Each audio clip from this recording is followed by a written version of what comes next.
This Sunday.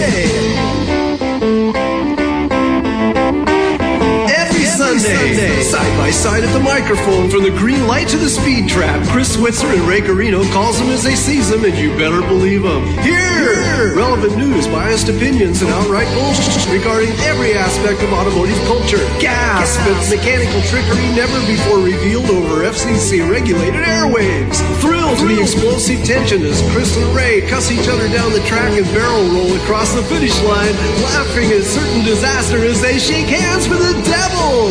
All that and much more this Sunday at high noon on the Motormouth Radio Hour. Call in and speak live with the Wizards of Speed and live feed, Chris Switzer and Ray Garino. Bring the whole family. Kids under 12 get in free. Every Sunday at noon on WHPC. Take the Long Island Expressway to the Meadowbrook Parkway and look for the sign saying no parking on the expressway and no express service on the parkway. Go right on Highway 24 to Garden City. $2 all-day parking includes pit pass. Sunday!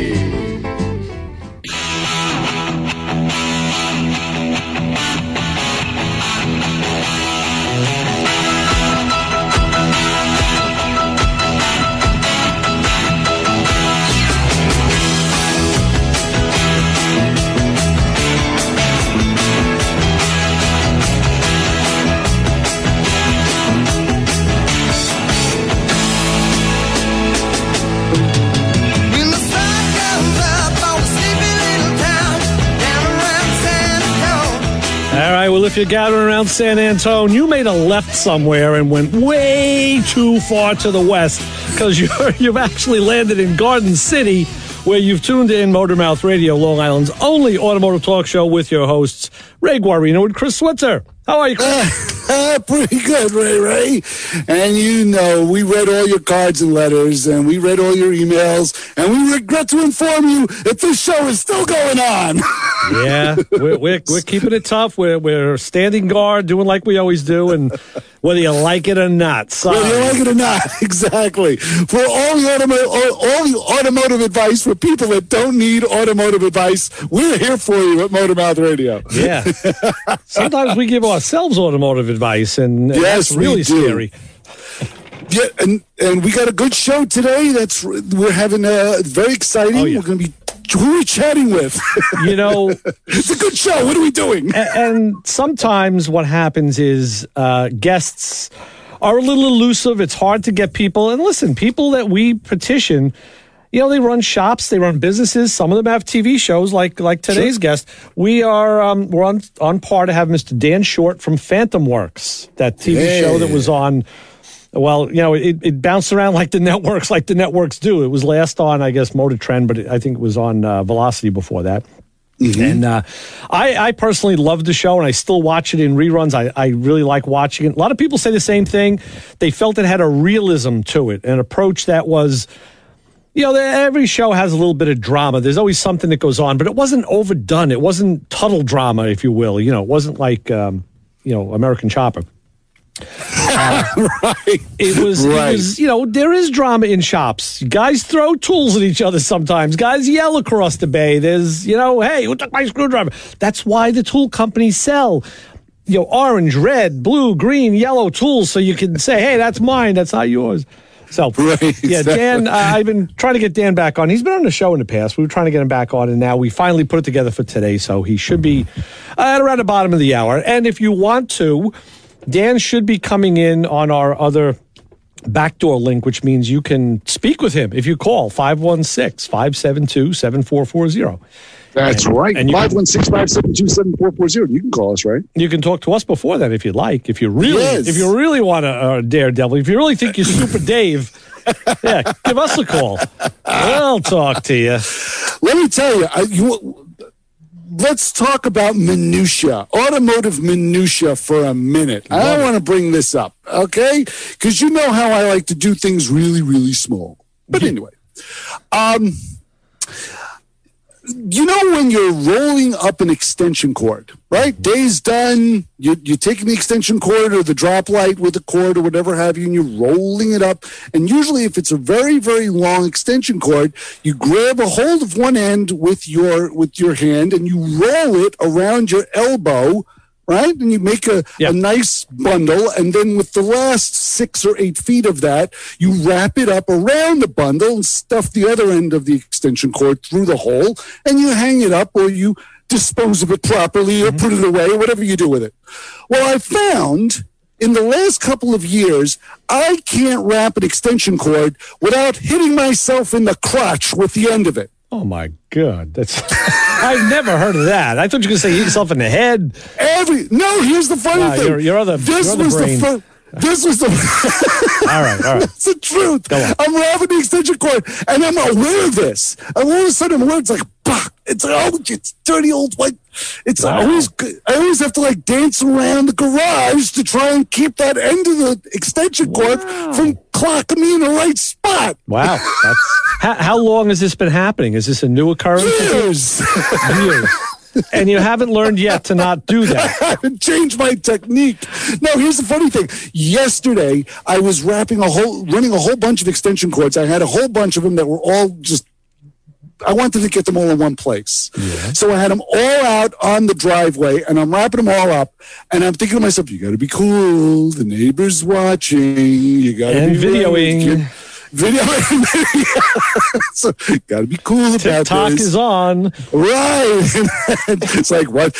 Right from someone else's window. It's like, watch this dumb neighbor hit himself right in the gonads. Watch this. No, and seriously, I'm being very careful. And I was lucky. Did not hit myself once until the last extension cord. And I don't know what it did, but I swear to you, Ray, it came up and clocked me right in the glasses. Hit me right in the eye. And I was like, if I wasn't wearing, these are my different glasses. If I weren't wearing the glasses I had, you would have seen like me with a black eye doing this show. I was literally bang, it just hit me right in the face and knocked me back. And of course, I'm in the middle of the driveway. Yeah. So someone saw me. Mm-hmm. Someone saw me clock myself in the head with an extension cord. Yeah. And I'm like, you just dropped the whole thing. You go, you know what? I'm done. Yeah. One of our close listeners thinks you had too much caffeine today, by the way. I have a YouTube video saved. If I have it, I'll send it to you. I watched this guy who did something ingenious, and I think he called it an electrician's loop or something, but he said, listen, you've been rolling extension cords this way for all your life. I'm going to show you how to do it better and faster.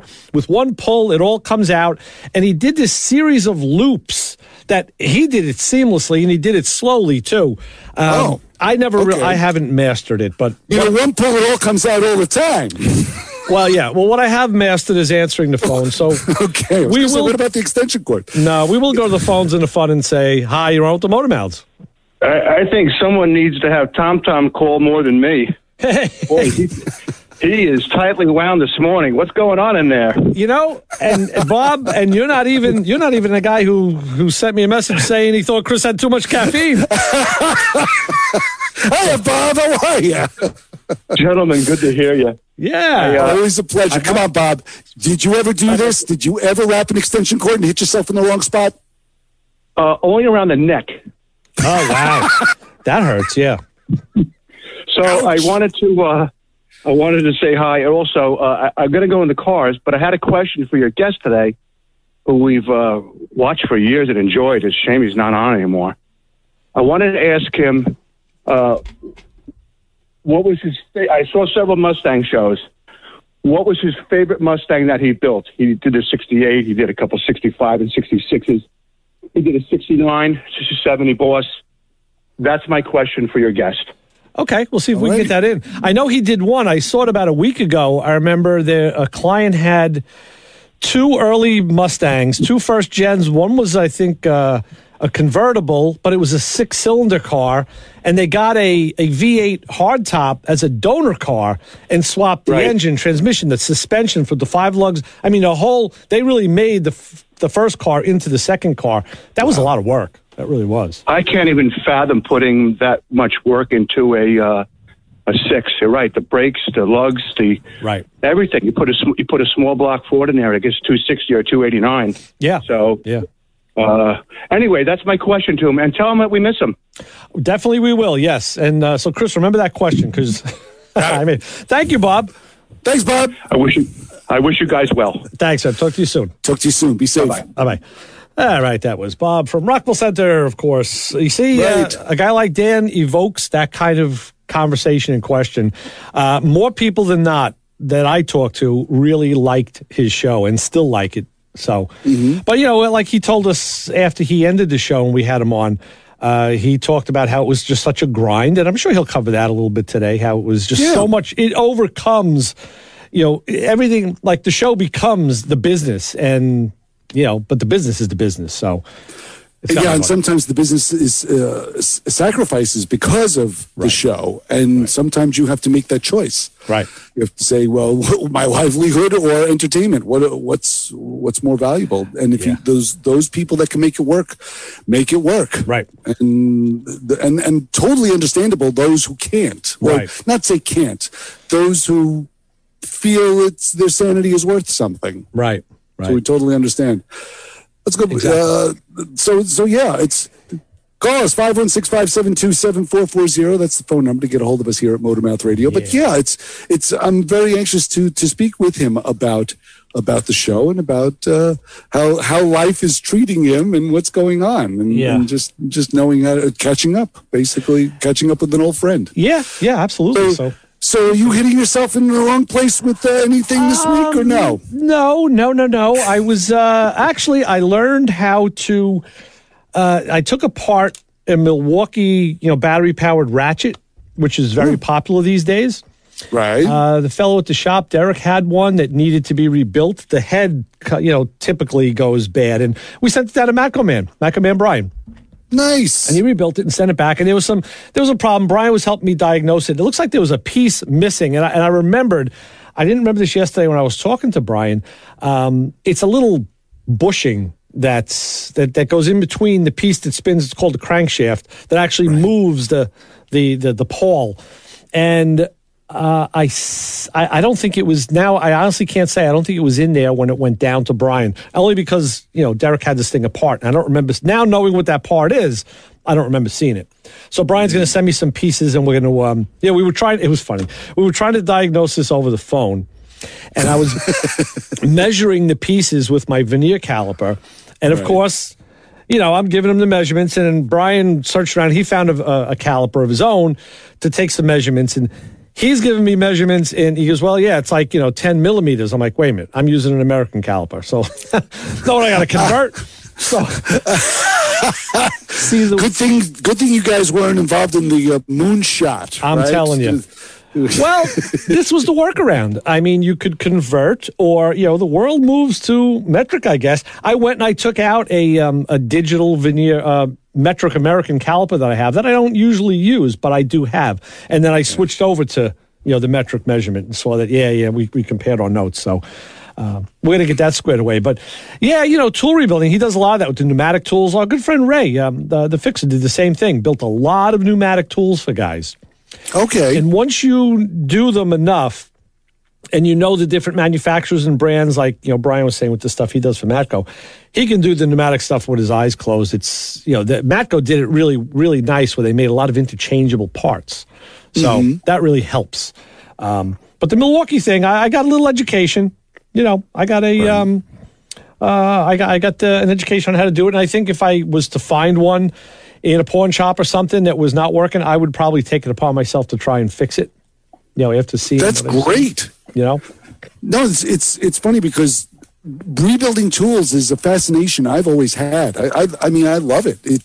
I tried to do it with questionable success.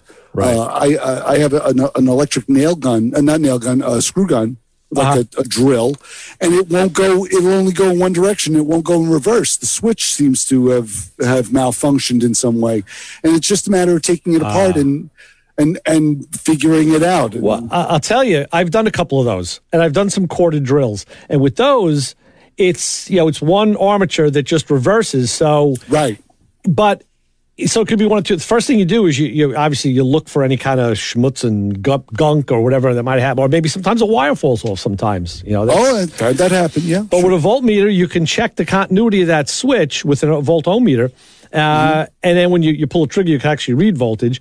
And if the switch is good, a lot of times half of the armature just opens. And then, but the good tools, like I know I did a few DeWalt drills years ago for my buddy at work. Right. And DeWalt, they sold, all the companies most of the companies sell the parts. So he bought the armature and I said, good, get the bearings that go on the ends. Let's change those while we're there. And, sure. I think for like, at the time, maybe under $30-$40, he got those parts and, the brushes were good. This was a brush drill. So they were good. And we got the thing back and running again. Isn't it amazing? I love that. It's better than spending, $200-$300 on another drill. Yeah. Well, now the problem is like with the battery stuff through the years, now it's starting to stabilize with lithium ion stuff. But when we were using the NiCad stuff and whatever, I had this problem with the DeWalt drill. The batteries eventually go bad. They won't charge. Right. And I said, I got a feeling these batteries are going to be expensive. And yeah, they were. And I was right. I went back to Ace. I was able to buy another kit, the new version drill, that was smaller and more compact in your hand with two batteries and a charger for less than the batteries would have cost me as a replacement. So now, of course, I have the old one still sitting there, the old drill with the bad batteries and the charger, and I hate to get rid of it because the drill works. So now they make, what do you do with it? They actually make conversion housings where you can take now a lithium ion battery and convert it to run in the newer. It is a bigger, like a shoe that it fits in. So it does make it a little bigger and a little clunkier depending on the manufacturer. Right. I was almost ready to pull a trigger on it last week, and I said, you know what? I've already now since bought another drill. And I really don't need this, but my mentality is I hate to get rid of a good drill. I agree. You'll be moving it though. I gotta throw it out. I gotta get rid of it. No, it breaks my heart to throw out tools. It does. And right now I stumbled on, of course, coming from my father's stash, which I'm now looking through most of the stuff that came out of his garage. I found the Milwaukee battery operated drill and the charger and everything in two batteries. One battery is on its way out. Like it lasts an overnight and then it starts to go, so you have to recharge it again. But it's falling under the same guise as what you're talking about now. It's a perfectly good drill. It works just fine. It's got two batteries. One is good. One is not so good. Right. And it's just a matter of time before they're both bad. And then what? Then I have a perfectly good drill with two bad batteries, like you said. What type of batteries do you know? What version? They're basically it's almost cylindrical type, and it slides into the handle. That could be the lithium. Well, the newer ones are lithium ion. Does it say like M12 or M18 on it? Oh, you really think I'm looking if I know which end of the battery to put into the? Because that's the current Milwaukee stuff. The M12 is the 12 volt. M18 is obviously 18 volt, and they're all lithium ion. So those batteries are not that bad to buy. I actually got one from Brian because I needed a spare, and I have that. I bought the Milwaukee little compressor, so you can go out. So a lot of times I got to put air in a tire on the street, and to loop my two air lines together and bring them all the way out to the thing is like, forget about it. So instead, I answer the phone and I say, hi, you're Automotive Mouths. What's going on? Hey guys, how you doing? Chris and Ray, it's Cliff. What's up, Cliff? How's everything? What's up, Cliff? I'm loving it. I'm listening to the talking, and I'm saying to myself, I don't even have a battery operated drill. I mean, I'm not using a drill that much. I have like this old heavy drill that my dad had. It's got to be from the 50s, and it's like electric drill. It's like 50 pounds to lift up, and it's really the power of a regular little, house drill, but it kills your hands afterwards. But don't tell me it's chrome, right, Cliff? It's chrome. It is chrome. I'm going to send a picture to you guys later. It's this old big chrome heavy, like crazy, Beautiful. But I do have a question for you. It's so funny. I see whenever I go in, you go to the tire shops, and now they're all using, the battery operated lug guns. Yeah. And sure. I kind of always say to myself, I don't know, man. Like I'm still, I like to hear that, like, woo, from the pneumatic guns, And do you think that are they just as powerful, and do they make the lugs just as tight, or always got to give it that hand snug anyway after with a lug wrench? Well, what do you think? I'll tell you this from working with them. at the shop, and I'll say this: I'm definitely a pneumatic guy. You get over wanting to hear that noise. And just as a side note, one day I told the story before. I was doing a brake job, and you typically use the air ratchet to take the caliper pins out. So I'm in there going with the air ratchet, and Mike Jr. came in the shop. He's like, "What the hell's that noise?" Like, "What noise?" "That noise I just heard." Like, "What noise was that?" "I didn't hear a noise." He goes, "No, that noise." And it sounded like a drill. "What are you doing?" And I picked the tool up and I just went, I hit it. He goes, "Oh." He wasn't used to hearing an air-powered ratchet. Everything now is battery-powered. The young generation, right? Yes. Well, now he knows. But yes, I will say this, like, he does have the big gun that we all used in the shop. It's a big snap-on half-inch. It's a brute. It is an absolute brute, and the thing is unbelievably powerful. But it's very heavy in your hand because, it's got the bigger the motor, the more power and the batteries. Got it. But yeah, they do work. What's nice about that, even in the shop, I sometimes will use the pneumatic gun because it's lighter and smaller. But if you have to go outside, it's nice to take that battery gun with you. You don't have to drag an air hose, Absolutely. Yeah. So, very true. They're expensive. Right, I'll give you this. They're up there in the hundreds of dollars. You're going to pay maybe $600-700 for one of those guns. Wow. Where a good pneumatic gun, you're going to pay for a 1,600 breakaway foot-pound pneumatic gun, you pay maybe $300 or $400. So yeah. there's still a premium on the electric, but it really is. It's nice when even when you're under the dash and you're dealing with, you need the air ratchet or something. You don't have a hose. I guess you just got to get yourself in tune to being used to that stuff, right? I mean, right. I see the electric gun, and I'm like, is that really making a tie? Putting those lug nuts in tight enough, and I guess they're doing a trick, But, I'll tell you this, Cliff. My secret to that is, if in a rare occasion I do have something done at someone, like especially with a tire at someone else's shop, as soon as I come home, I bust out my what do you call it? My breaker bar and then my torque wrench, and I re-torque. That's it. Because I found them way tight too many times. No, and it's true, because God forbid you're on the side of a road and you just brought it out of the tire shop, whatever have you, and they zip that nut on there at thousands of pounds per square inch. You have to get it off with a simple lug wrench. You can't do it. Can't do it. So, right. Yep. Yeah. That's so right. it's always good to retorque them once you bring the car back home. I totally agree. Exactly. Mm-hmm.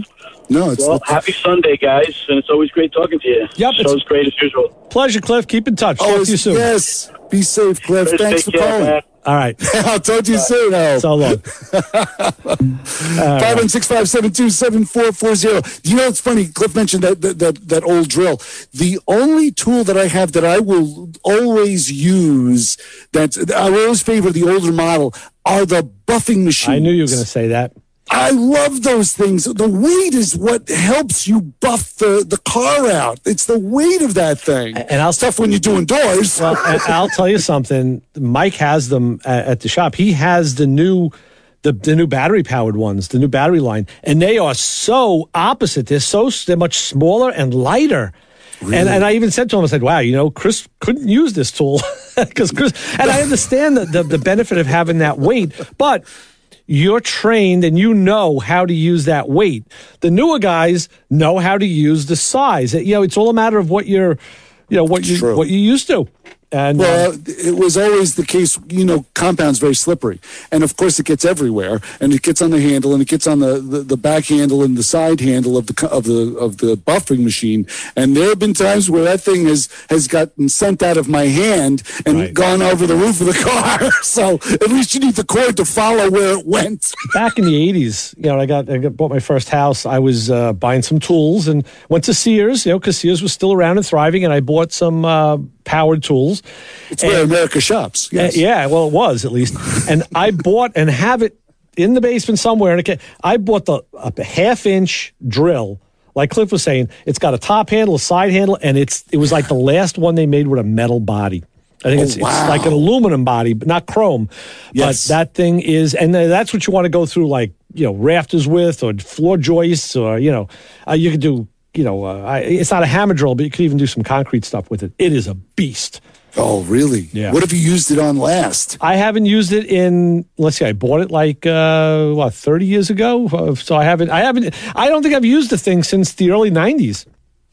Because in the early 90s, I did get a Makita half-inch chuck hammer drill, which is a lot slimmer and that thing's got a bunch of torque. And I also have a Milwaukee 1/2-inch drill, which is very, very torquey. So the Craftsman just sits. I haven't used it. That should be somebody needs to add that to their tool collection. That needs to buy it from me because I have the original case. I got the book in there. I got the whole 9 yards. And it's wasn't used a lot.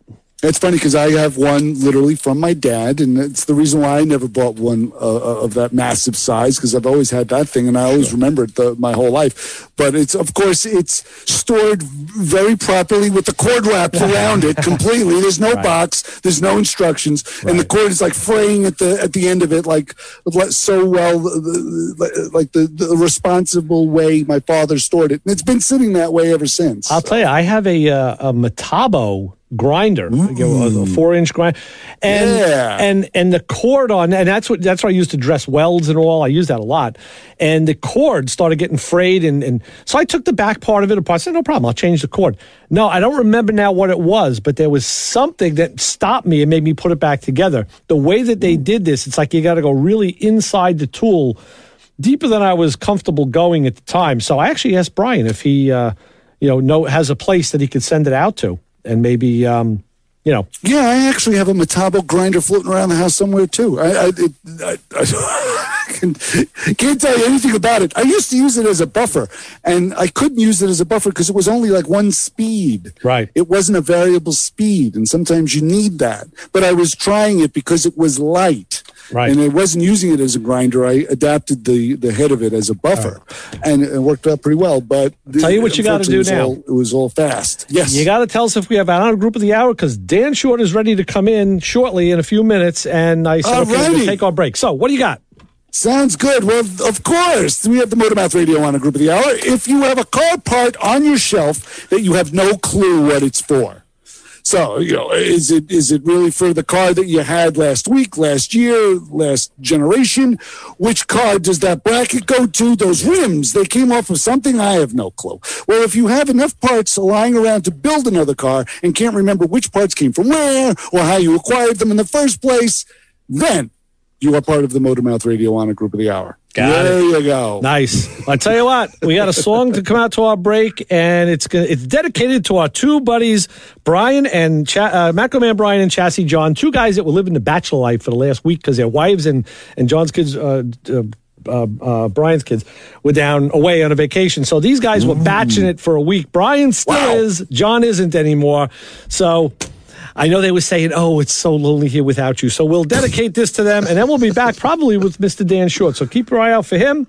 Sounds good. And we'll be back in a minute with more Motor Mouth Radio on 90.3 WHPC.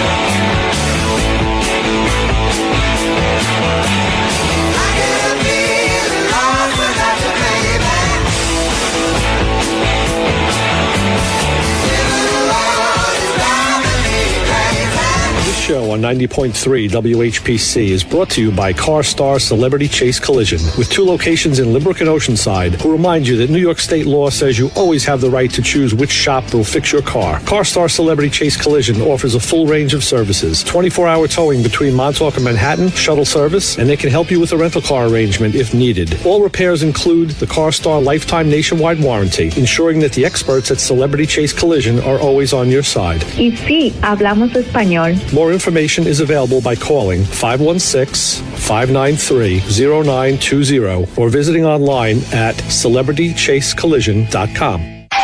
You're listening to the Motor Mouth. You know them. So nice talking to you guys. I miss you. You love them. I heard you talking about us, so I thought I'd call in. Motor Mouth! You want to serve dinner to them. How you doing, guys? Sorry to interrupt. How are you, Ray? Chris is the sharpest drill bit, right? This is the first time that I'm actually listening live and working on a car. Our trained staff of 2 will help. I'll call you back when I have the solution. Well, thanks a lot, guys. That definitely points me in the right direction. No, hold your breath. I hope you're sitting down. Motor Mouth! A tornado of urban legend and BS. No, I'm not going to wax my Johnson. I'm going to wax my Evinrude. As always, you are a consummate professional. When I listen on my laptop, I got to keep that thing screaming. I don't mean to blow you up on the airwaves. Quite frankly, there are better things to do with your time. Obviously, I call wrong number by accident. I want you all to know, sometimes I don't even wear pants. I have no clue, and I can't hit it with a hammer to fix it. Yeah, I want to know what the is wrong with my car. I got to give you guys a call and talk to you. What about? I'm in the car now. They're going to talk about working on cars, but they're not going to work on yours. There is no answer, and it makes you think, and I like the things that make you think. What are you doing here? I'm on break. Okay, good. So are we. There are answers, sometimes correct ones, and we may have them. Word of Mouth Radio, 90.3 FM, WHPC. Motor Mouth. Got a car question? Give the Motor Mouths a call at 516-572-7440.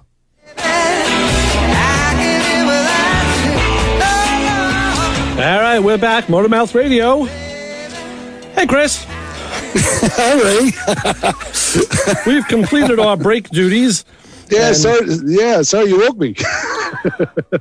Yeah, I know. That happens sometimes. It's you know what? Let's just in case. Let's do this. Let's go to the phones here and go to the fun. We'll say hi. You're on with the Motor Mouths. Hey, good morning. Hey, how are you, Dan? Hey, Dan. Yeah.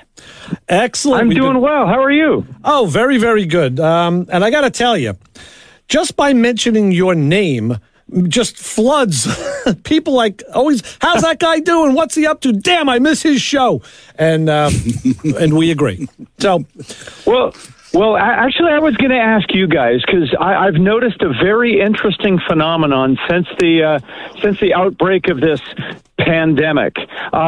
There are more and more and more demands for car builders. It's absolutely crazy that we can't keep up with the demand. The number of people requesting us to build cars has doubled to tripled in the last year alone. Are you guys seeing those sorts of responses up there where you guys are? I'll say this. Yeah, there's stuff being done. I'm going to maybe preface what you said by saying there's a demand for competent and good and honest car builders because I've seen a lot of the opposite, and unfortunately. Dan, what kind of? I'm sorry. Go ahead. Well, I was going to say that the fact is so few people know how to do this anymore that the word competent is an interesting word because I got to tell you that so few people, whether you're interviewing people or just talking to them, that can even pick up a wrench and know which end that they're supposed to grab or which way to spin the bolt. And I'm not exaggerating. It's crazy. Right. I believe it. What kind of jobs are they asking you to? Are they requesting you to do? Like full builds or? Oh yeah. We're getting 100 to 200 requests a month right now for full restorations. Wow. I mean that's every month. And don't get me wrong, we were always getting 50, 60, 70 a month. But there are months now where we're getting over 200 requests a month. And I'm fairly convinced it has something to do with a combination of people not able to travel, so they're looking inward to those projects sitting in their garage. But the other part is that there's so few shops that'll even consider taking on old cars because their technicians just don't understand them. I mean, what garage do you know that actually has a full staff of technicians today? No, you're right. I've heard that over the years. People up here, I don't know how widespread the term is, but I had heard shop owners calling cars like they said, no, we don't do restorations. Because you're going to find rust. And they just said these are collision shops. They want quick business. They wanted, rightfully so. You want to get it in, do it, get it out, get paid. Right. Oh, yeah. Not everybody. Well, you happen to have a large amount. How many square feet is your shop, Dan? You got a big place. We're almost 60,000 square feet. Jeez. So, and what that does is let me tell you, you only want 1/3 of the shop actually turning things because you need the other 2/3 of the shop just for the bodies you pull off the chassis, for the cars that are waiting parts. And by the way, these days, half the cars in my shop are waiting parts that are months out. That's the new phenomenon. Is I used to get seat covers just as an example. PUI is the manufacturer of most of the GM seat covers, and I used to, from the day I placed an order till the day I had them, it was 5 days, 7 days, 9 days. It's now 6 to 9 months. For seat covers to arrive. Yeah, so days have turned to months in logistics in building cars these days. Right. And you have to store that car. You have to hold on to that car. You're responsible for that car, and you have to tell the client this. You have to give them the John news. Sure. Oh, my gosh. And that is not the thing you want to do, because when you've got a car sitting around for 30 days or 60 days or longer waiting for parts, things can happen to that car, right? Batteries go dead, and God forbid things like mice can get in. I mean, it's just insane. Right. It's a whole new world building cars these days because of the just the long waits for parts. You can't find people and you can't find parts. That I found out myself with stuff that I wanted to order for my own projects. Parts. I don't. I complain all the time. All right, there's a beef shortage now. Lumber went up like crazy. I need a part for a Grand National. Come on, it sits on a shelf. Like, what's the demand? I don't know. Oh yeah, and look, I do a lot of work with a company called Heights. They build a lot of the front ends, rear end suspension systems. Yeah. What they manufacture, they're keeping up with.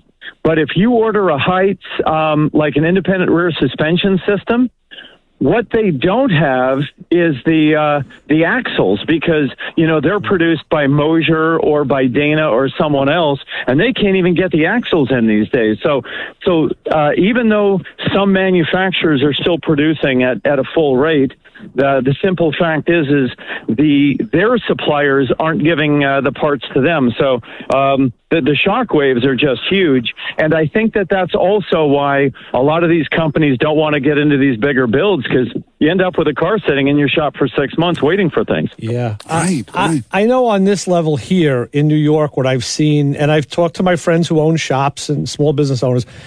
So many people are out on unemployment, and they're getting a government dole that they don't want to go back to work, so the people aren't available.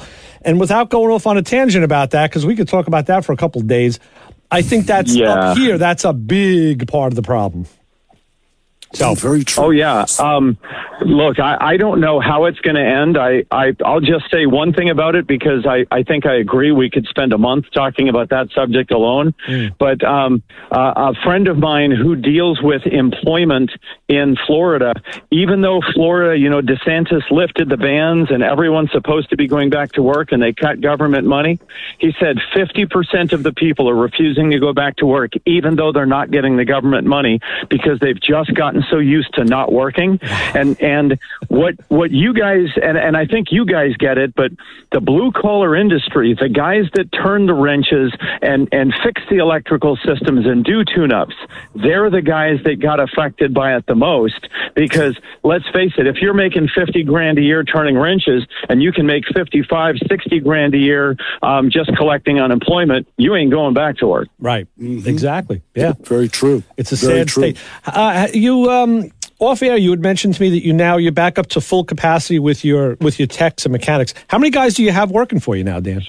And well, full capacity is a relative term. Yeah. I'm up to all the capacity I want. Right. Okay. Which for me is full capacity for me. Sorry, my wife pulled up in her car, jumped me over to Bluetooth. Full capacity to me is about 14 guys. Okay. And let me tell you, because see, we were at one point at 35. Right. And I've given those days up, because I discovered 35 guys means 35 problems, and 14 guys just means 14 problems. So I would much rather deal with smaller numbers. Well, now you have 14 happy guys. I know last time we had you on was right after the show went off the air, and you had mentioned that how trying it was on the guys who weren't on camera, to have to work in that environment. So now I'm sure, I guess you have 14 happy guys, which is great. Oh yeah. The morale of the shop is much better than it was. It probably wouldn't make a lot of sense. And in fact, the guys from SEMA were just up. They did a 2-day interview at the shop because they're really trying to promote SEMA. And we did an interview that consisted of 8, 9, 10 hours of filming and interviews with the guys. So it was kind of fun for them for just a moment to do something like that. Right. But the reality is when the cameras were there every day, that the guys hated the cameras. The guys hated the conflicts.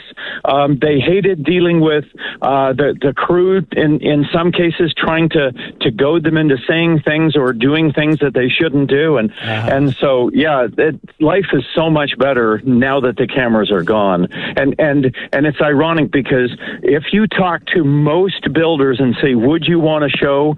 The overwhelming answer is yes. And I got to tell you, if I had an hour alone with that individual, I think their answer would be very different at the end of our conversation. I was just talking with a shop owner the other day, and I mentioned that I was going to have you on Sunday, and I mentioned something that you had said to us last time you were on, where you said that just the little things that everybody takes for granted, like guys have radios and music in the shop, and everybody's radio had to be off when they filmed, and the guys on camera weren't affected, but the guys who weren't on camera were like, well, now I can't listen to, the Morning Talk Fest on my favorite. And now you have an unhappy employee. And just those little things that people don't think about are real. Oh, and what about the fact that when one guy's on camera and another guy thinks he should have had a chance and he's jealous, so now he's pissed off? So you can't even imagine how many of the guys would deliberately light up an air impact, wrench right at the critical moment when an interview was right in the middle of it. They would do it deliberately, just to ruin somebody else's interview. And then the film crew would come to me, so-and-so did this, and then they'd come to me, hey, we hate the film crew. And, it was just a lot of fun every day. So the good news is for me that only recently we got back up to full staff. See, we lost a lot of our guys starting a year ago, and it hit a big nasty wave about 3 months ago. And I didn't think we were ever going to get back to a good staff. But I thank God things have turned around, and I would tell you, I think we have as good a staff today as we've ever had, and overall things are going as well as they ever have. So life is good. No, that's very good. That's great news. Well, when everything rolls back and the TV crew is out, you can get back to that. Before I forget, we had a caller earlier in the show who asked if we could ask you what your favorite Mustang build was. Yes. Oh, actually, that's, I think, fairly easy. It was definitely not the SEMA Mustang. It was the one for Tim Collins. So if y'all remember the baseball pitcher from St. Louis, he came on the show, wanted a Mustang built, and not only was he a super reasonable guy, he wanted a very logical build, and we had a ton of fun doing his build for him. And then in the end, of course, he came out, and a bunch of kids were waiting, and we ended up going out and playing baseball with a group of kids in the local area. Nice. So not only was that my favorite Mustang build, it was actually probably one of my overall favorite builds. And for those of you who aren't a Tim Collins fan in baseball, you should be, because not only is he an awesome pitcher, he is just one of the greatest Americans you'll ever meet. So real good man. I remember one of the ones we talked about when you did the early one. You changed the guts from the a hardtop over to a convertible, and the engine and the suspension. That was a lot of work. But there was a red one you did that went, what was it, in South America? I think that the fellow was down. South of the border. We did. You're talking about the California special that we dropped the Coyote in. Yes, that's the one. Yeah, and here's the irony. Today, I will no longer do Coyotes, and people are coming up to me with Fords asking for LS conversions. So don't hate me for that, for those of you who are Ford fans. But the reality is LSs fit so much better than Coyotes that there's a lot of people putting Chevy powertrains in Fords just because Ford decided to make the Coyote so darn big it barely fits in anything. But that was an interesting interesting build, great client. They were really, really decent the entire time. But I no longer will do a Coyote. They're just so tough to do. I tell you, besides probably making our Mother's Day show, I'm going to use that information on the Thursday night show that I do, the Plane and Traffic show, because we have an LS guy, and everybody busts his chops. Terry, Cover Minute 66, and they're always busting his chops about Coyotes and all. So I think that's going to be a little fodder for this week's fun for me.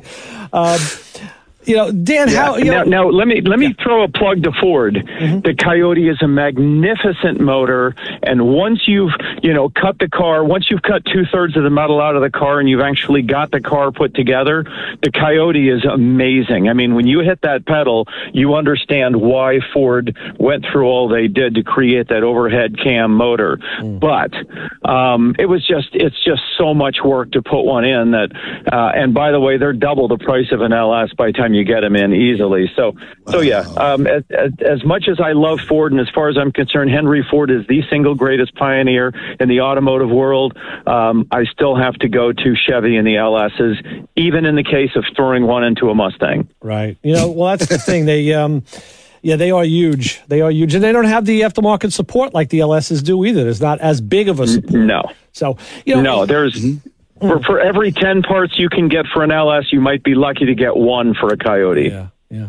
Someone else had asked me to ask you, how did you get into car building this deeply and heavily, and on the total deconstruction and reconstruction level? That's because it's above and beyond. Well, and the irony is that the first shop I ever worked in was Fantomworks that I created. So I had never, and I literally mean this, never worked in a garage for 1 minute prior to creating Fantomworks and deciding that the only way to do it was to blow them into a million pieces and build them back up. I don't know. I think there are just some people with that gene that it's all about the deconstruction and the reconstruction, and for me. That was just something that it's sort of like that there's no point jumping into a shallow pool. Just go for the deepest trench in the ocean you can when you first dive in. And that's really what it was. That it was a learning process. And just to put in perspective how much learning, the first project we ever did, first full reconstruction, which was in the first month we opened our shop, we started it. I bid the project out at $40,000. We ended up spending well over $100,000 to do it. So, I mean, I lost, 60, 70 grand on the build. And I sort of licked my wounds on that one and went, I shouldn't probably be that stupid if I keep doing this. And so we managed to lose a little bit less money with each subsequent one we did. But, let me tell you, a lot of learning in the beginning, a lot. That's a good business model, to tell people, make sure you lose less as you go forward. Right. Well, the rule. How do you make your first $1 million building cars? You got to spend $3 million. Right. Start with $2 million. Yeah, exactly. Yeah, exactly. So, and let me tell you, that's the model I followed. Right. Yeah. How do you devote the time? How do you compute or calculate the time it takes to totally take a vehicle apart and put it back together again? How do you? I know you're explaining there was a lot of loss there, but what do? How do you calculate that? Well, the thing you got to do is you got to start with a gut check, unfortunately. But I mean, I like if you remember from the show, you always saw me under a car with a flashlight, and let me tell you, I do that with every single car that comes in. I don't care if it's just coming in for a power steering conversion.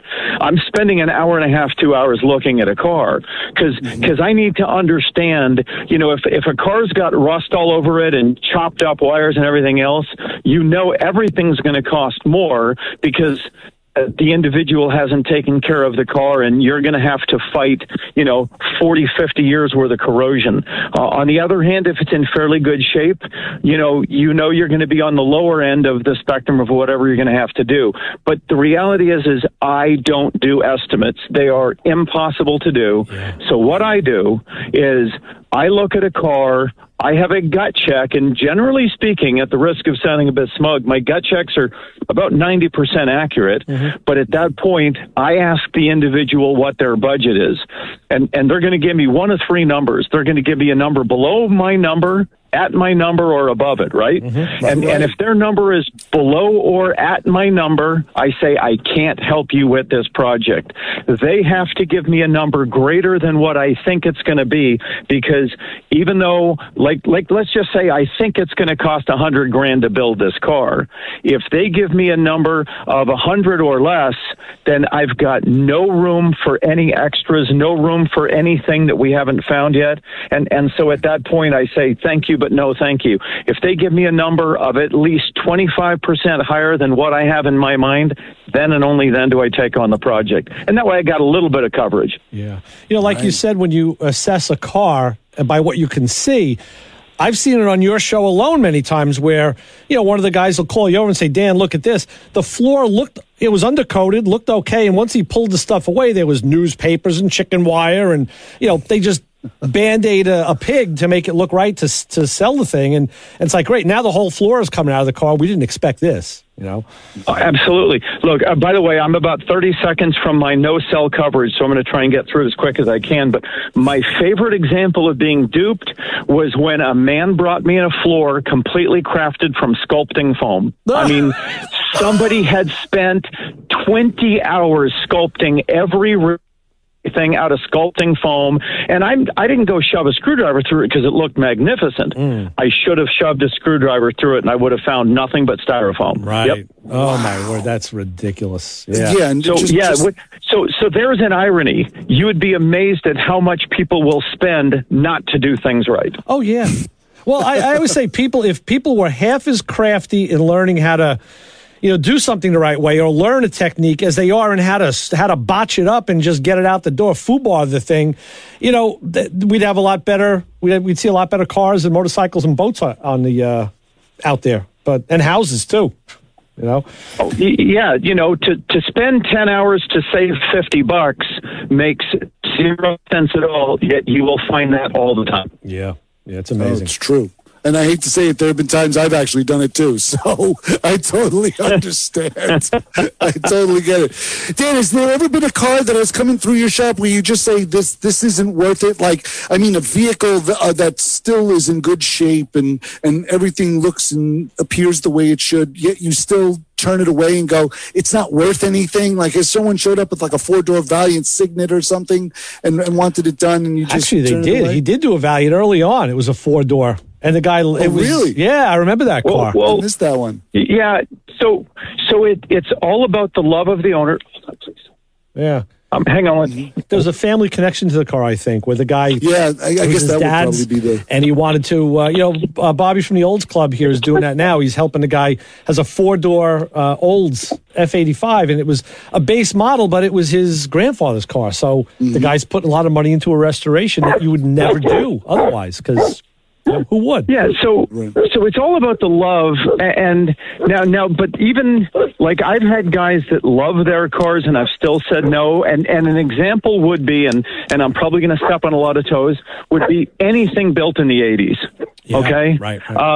There's virtually nothing built in the 80s that you can make a business case for. And let me tell you how loose my business case is.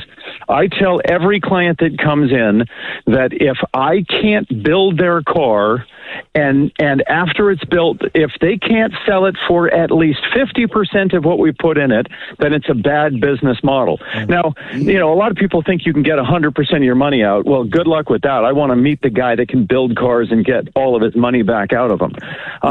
But if you can build cars and get 50% of your money out, you're in good shape. And the irony is that a 1980s car, as a rule, you're barely going to see 10 cents on the dollar once they're built.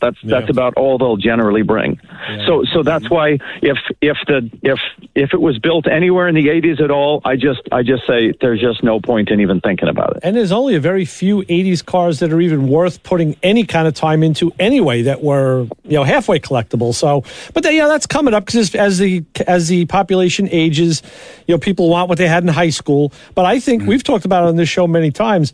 The 80s and 90s cars, I think that the log jam is going to be the electronics, the modules, the computers, stuff like that. Oh, absolutely. And well, there's two things, the electronics and the plastics. Yeah. I mean, if you look at the number of plastics put into an 80s car, and by the way, 90% of it is not in production either. So now you've got a plastic piece that, remember, the 90s happened, they started 32 years ago, roughly. Right. So you know, when you think about a car that's now 30 years old, the plastic on it has decayed and is coming apart, and you got to try and make that thing function again, and then you got to deal with the electronics.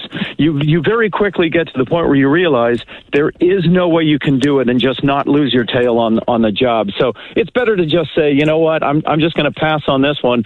And let me tell you, I make a lot of people angry when I tell them that I can't make a business case for building their car. They get real pissed off. Yeah, sure. Yeah, because it's an emotional thing.